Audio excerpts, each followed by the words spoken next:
Alright y'all, welcome back to nothing. Today's we're going to be starting a series on turning my flat bottom boat into a duck boat. We're going to start off by painting it today. I got some stencils, but before we get started on that, I'm going to get me some help out here because I ain't real good at painting stuff. So like I said, I found that guy's number, so I texted him. He said he'll be here in a little bit, but we'll stick around when he gets here. I believe that's him coming up the driveway right now. What's that he's riding? Is that a three-wheeler? I ain't seen one of them since the 80s.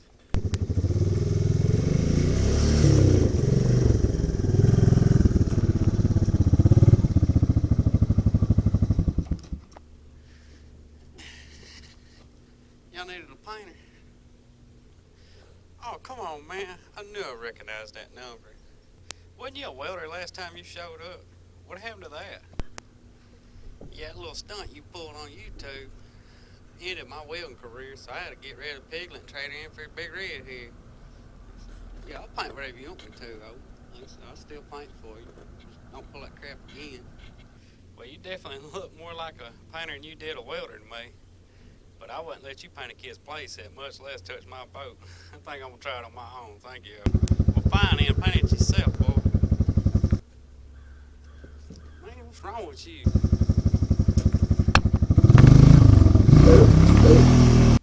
As always, you better off just doing stuff yourself. Stay away from the cheap help. Now, I got me some red leg stencils I got off Amazon. I think this is their Havoc Timber. And then I got a little bit of spray paint along with some masking tape, some latex gloves, and a little wooden stick, which if you can find a paint stir, it'll work a little bit better. It's just what I had laying around.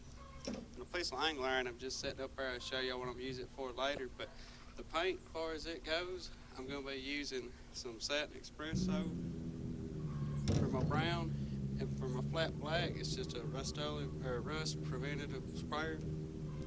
It's just a rust flat black. Like I said, so I'm starting off with 4 cans of the black and 5 of the brown, but I might need more. I'll let y'all know if I do. I'm going to get everything set up, and we'll get back with you. And then, I also taped off my numbers down there, that way at least they're visible. And I also took and taped up and cut out the Alumicraft on it because I still want to be able to see that white writing on it.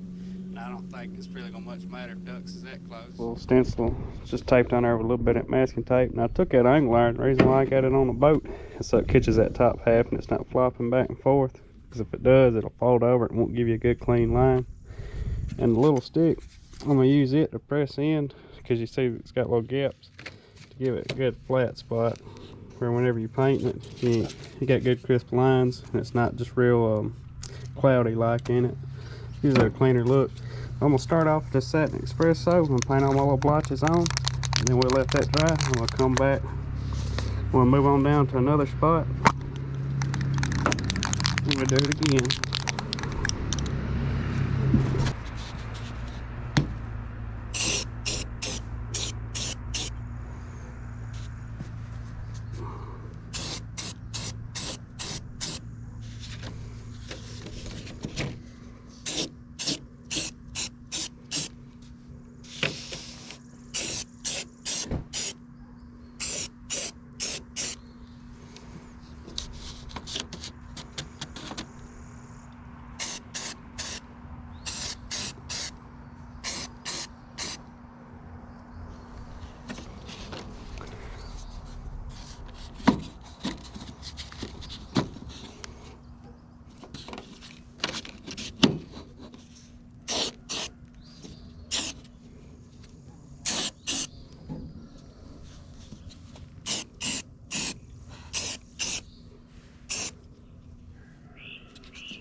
Alright, we're gonna let that dry and then we're gonna move it down to the next spot.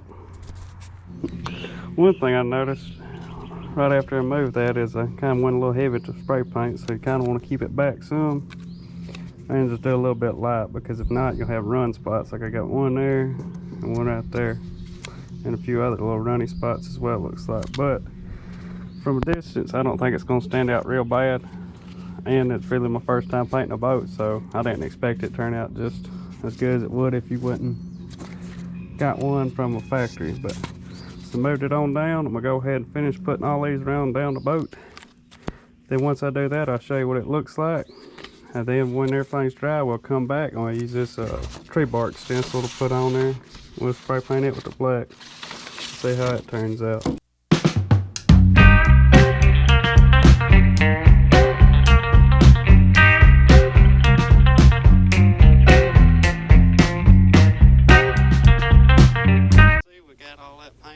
There's a few imperfections in it. Like I said, some runs down here. There's a little bit of overlap stuff over here. But I think whenever we get that tree bark pattern on it, it's going to cover up a lot of it. Like I said, it ain't got to be perfect. And it also is my first time painting a boat, so it ain't going to come out and look like a factory. But like I said, it ain't turned out too bad. So y'all just stay tuned. We're about to get that on there. We're going to start spraying this. I'll put it back on time lapse and let y'all see how we do that.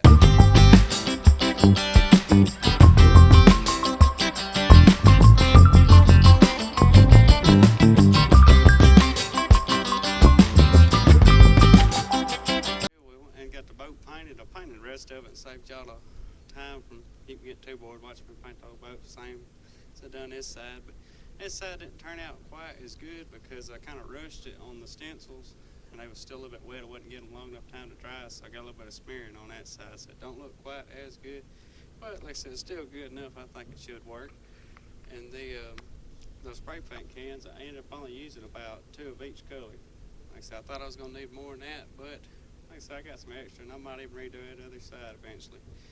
But like I said, we're gonna let it get dried up, and I'm gonna clean everything, and I'll flip it back over, and I'll show y'all what it looks like when it's on the trailer. So we'll get the boat flipped back over and on the trailer since everything's dry.